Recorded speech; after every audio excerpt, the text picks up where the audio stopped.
call by reference. Don't get yourself all freaked out about it, for Pete's sake. You know, I'm passing an address. I'm not passing a bite-sized value. That's the only stinking difference. All right, and you know, I think sometimes you guys get a little tongue-tied over the seaside. You know, let's say this. I really do like working with students. You know, I always tell my students, you're what makes my job worth it. That's where I find my reward, is through them. Plus, you know, you have a really big impact on the world. They're going to go out and do great things, and it's year after year.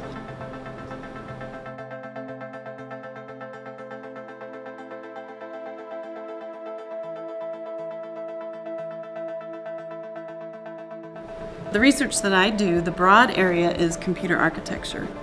What that means is I really work on the design of better, faster processors and modeling these processors in software.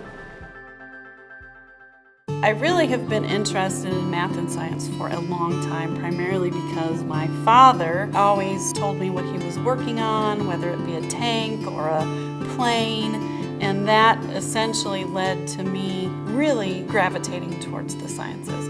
He took us to work on Saturdays. He'd always take us to the computer room, which in those days was a phenomenally large room of loud, humming machinery, which we didn't altogether understand. But what we did understand is that we could call his friend, where his friend was, we don't know, with a modem, and the kind of modem that you used to actually dial up. It had the handset and it made the horrible noise, and then all we'd know is that suddenly on the teletype we'd have a message from one of his friends. What fascinated me was the fact that that whole room was a computer, and there was somebody at the other end who we didn't know who was talking to us. And really that started my interest in computing. I actually went to a smaller high school and we did not have computing classes. We had chemistry and physics, and I took all of those, but we had no person who taught computing or programming. I was a competitive figure skater until the time I was about 18. And most of my friends were not from school, but were from skating. And so I didn't have a lot of friends who were interested in math and science and computing. I actually was not exposed to any programming or any type of hardware or software until I was in college. At the age of 19, I fell asleep while I was driving and broke my back, and now I'm a spinal cord injury. This might sound really weird, but I wouldn't trade my accident for anything because of what it taught me. I think at a very, very young age, I was given wisdom through the situation that I was put in. I'm not going to say it wasn't a hard road. I was a very active person, but one of the first things I told my dad when he got to the hospital is, I'm not going to let this stop me.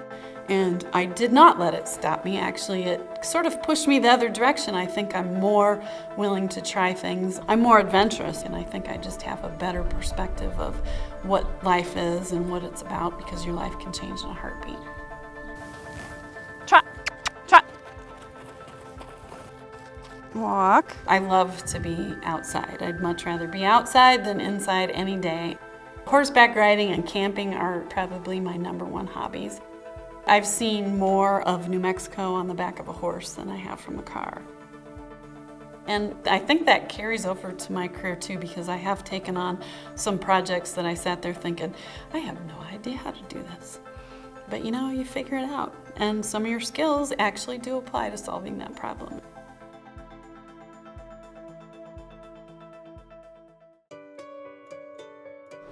I travel to conferences to present papers or to watch my grad students present their papers. And occasionally it's a workshop for my learning, which is magnificent. When I travel, I have to be able to do everything myself. I have an S-hook that actually hooks to the back of my wheelchair and hooks to the handle on my luggage. I just hook that on the back, hook it to my suitcase, and off I go. And I can pretty much navigate through the line to get checked in. And you know, even when I get to the other end, if I reserved a wheelchair accessible room, that doesn't mean I'm gonna have one. I've arrived many times at places where they said, The people in the wheelchair accessible room decided to stay an extra night, so it's midnight, you have no room. And so my poor husband gets calls in the middle of the night and he'll search on the web and I'll get on my phone and we'll usually find me a place to stay. Because I don't look Hispanic and I don't have a Hispanic last name, I feel like I've faced very little discrimination for that.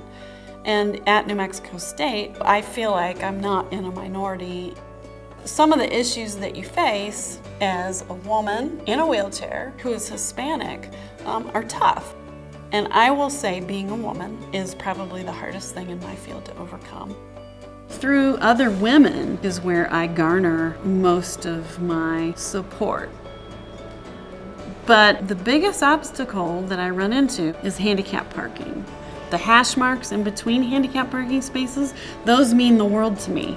Okay, because I need that space to get in and out of my car.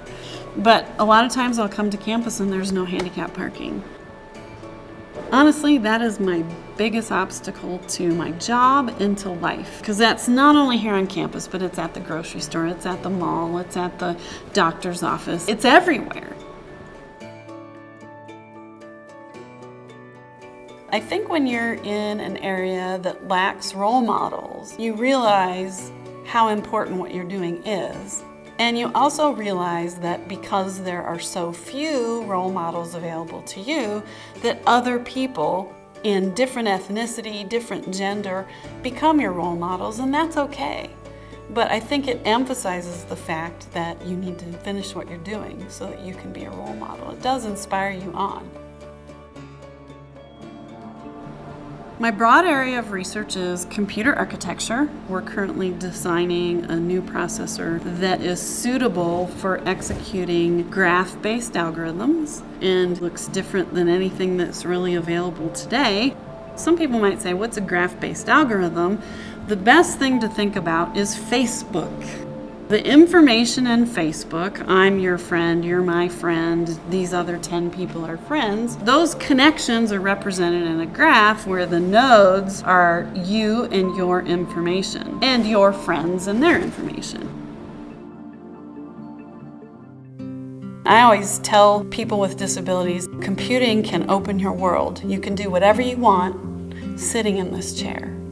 And it couldn't have been a better match for my physical limitations.